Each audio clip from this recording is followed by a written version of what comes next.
Hello friends, welcome to another episode. In today's video we are discussing about to trend reversal patterns. Let's start this video without wasting any time. This is our first pattern, rising wedge pattern. In this pattern we can see a series of higher highs and higher lows, and you can easily recognize this pattern by drawing to trend lines on your chart. Now let's see a real life chart example of rising wedge pattern. Here I open BTC chart to show you an example.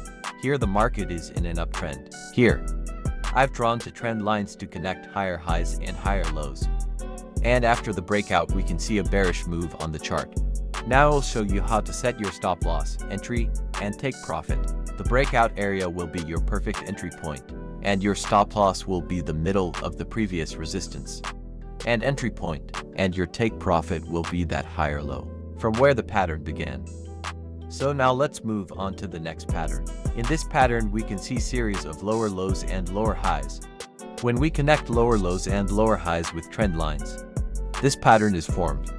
We call this a wedge pattern when the gap between trend lines is decreasing. Now let's see a live chart example of falling wedge pattern. Now I open GMX coin chart to show you an example of falling wedge pattern. Here I draw to trend lines to connect the lower lows and lower highs. This area will be your entry point and set your stop loss between previous lower low and entry point. Guys, if you want to be successful in trading, here is some important points for you. Consistent learning. Trading isn't like climbing a mountain where you reach the top and succeed. Trading is like an ocean. How deep you dive is up to you.